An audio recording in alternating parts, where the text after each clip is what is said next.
So, growing up, of course, involves getting enough, but it also involves missing out enough. And the confidence that we are good enough in what they get and in what they miss out with. This is key. And growing up, moving away from fantasy and accepting reality. So, disappointment is in many ways one of the biggest poisons in growing up. And let me try to explain why that might be. So there's what we want. There's what we expect. There's how we think things should be. And you know, that's usually up here somewhere. And then there's what we get. And that's usually down here somewhere. Have you noticed in life that what you want and what you get is not always the same? And between these 2 points is disappointment. It's a disappointment gap. If we get what we want, if you book into a restaurant and you're going to the movie straight after it, and you're booking for 6 o'clock and the movie starts at 8, and you walk in and they say, "Welcome, sir, welcome, ma'am, your table's ready," you feel content. I got what I expected. But if they say to you, "I'm sorry, ma'am, you're going to have to wait 20 minutes. Well, it's not a massive deal, but it's a bit annoying. But you'll probably wait. Maybe there's a good reason. If they say to you, "I'm sorry, sir, sorry, ma'am, you'll have to wait 40 minutes for the table." Now you're probably starting to feel a bit angry. You know, I mean, that's the movie starts at 8 o'clock. That gives us, an hour to eat. It was our anniversary. I'm all dressed up. I'm ready to go. So I'm a bit annoyed about that. They say to you, "I'm sorry, sir, sorry, ma'am, a more famous couple came in and we've given your table away. We might have something for you at 8:30. Now you're probably feeling hate. The feeling of hate. Now, note, when I talk about these emotions, I'm talking about the emotions, not the action. People sometimes get that mixed up. They sometimes think that feeling anger is actually wrong. Feelings are just feelings. They're not right or wrong. Those of you who have listened to some of my podcasts will have heard me talk about this before. This idea that anger and hate, they're just feelings. They're not right or wrong. How you act can be right or wrong, but just feeling it isn't. Feeling it is just telling you that someone's disappointed you. You're probably not going to firebomb the restaurant. Although there may be some people in our community who would, if you gave away their table. But most people, but you might feel that way. So you may not act on it, but you might feel furious. You're certainly on Urban Spoon or the restaurant thing and you're telling people how terrible this restaurant is. You're telling all your friends how rubbish they are. You're very angry. You're wanting to punish them. What this suggests is the bigger the gap between what you expect and what you get, the more intense the emotion. So there's a cost you pay to love someone. There's a cost you pay for getting close to someone. Because as you love someone, as you get close to them, you will increase what you expect. As you increase what you expect, you will increase the disappointment when you don't get what you expect. As the disappointment increases, will increase the hate or the anger, whatever you want to call it. So if you're going to love someone, you're going to have to pay the cost of eventually losing them, because of course we always lose. In the end, we lose everyone we love. It's just the nature of life. But the other cost you pay if you're going to love someone is that you're going to hate them, because you are going to increase what you expect of them. And if you can't hate well, if you can't get over your disappointment, then it's very painful to get close to someone. And we'll talk about the implications of that in the next video. What this suggests is that whoever we love the most, whoever we expect the most, we will be most angry at.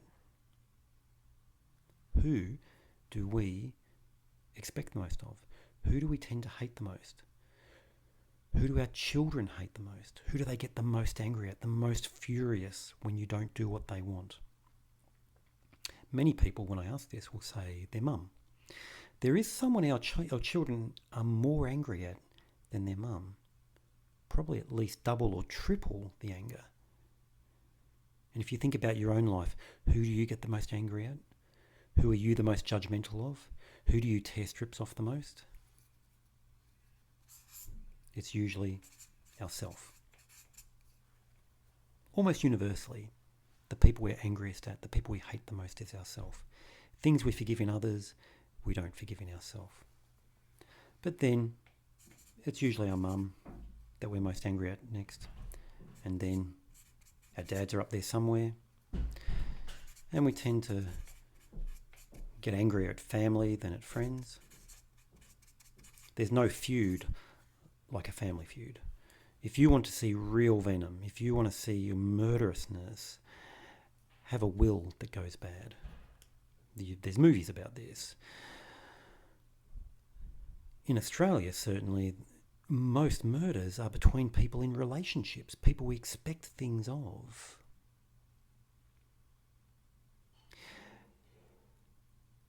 You could conceive that some suicides, this murderous self-anger. I mean, suicide is complicated and I won't go into it in detail here, but sometimes it's the rage that people feel, rage at others that they turn on themselves, or rage at themselves, that leads to that murderousness.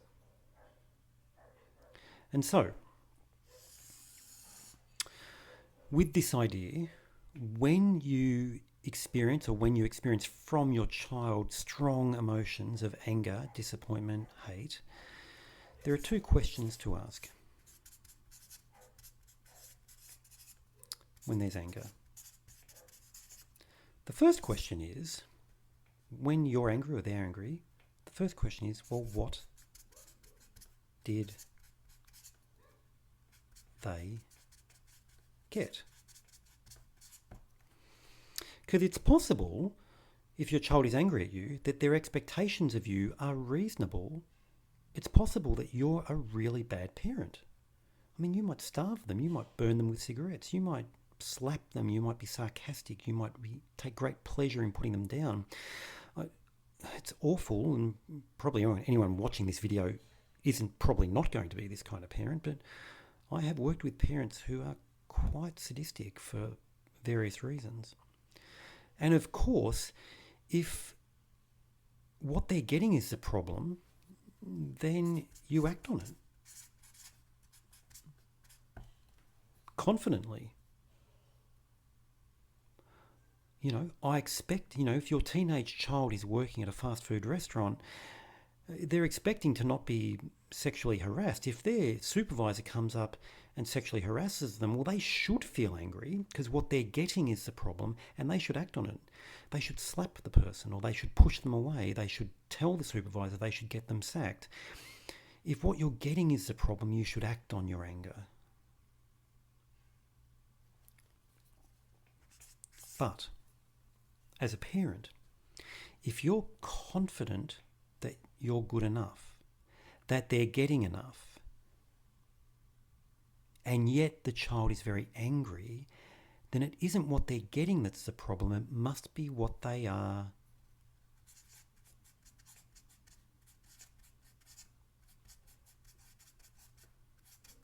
must be what they expect. And for most parents, it's not what the child is getting from you that makes them angry. It's what they're expecting. That you should never say no. Well, that's ridiculous. That's a fantasy. That you should let them watch a tenth TV show and it's their bedtime. Well, they can expect that, but that's not what they're going to get. If you're confident you're good enough, if you're confident you are providing enough for your child, then when they're angry at you, you can be confident that they're getting enough and that their issue is that they have to get over it. And that is usually through acceptance and repair. And how we do this, we will look at later in this series of videos. And you may have read about it in the book already. So, over the next week, or over the next period of time, I hope there's a lot of anger. I hope you see anger between you and your child, or you and your partner, or you and anybody. And when it happens, to ask these two questions, when you've calmed down and you haven't flipped your lid, what did I get? What did I expect? What did they get? What did they expect? And then if what you're getting is the problem, act on it. And if what you're expecting is a problem, we need to get over it.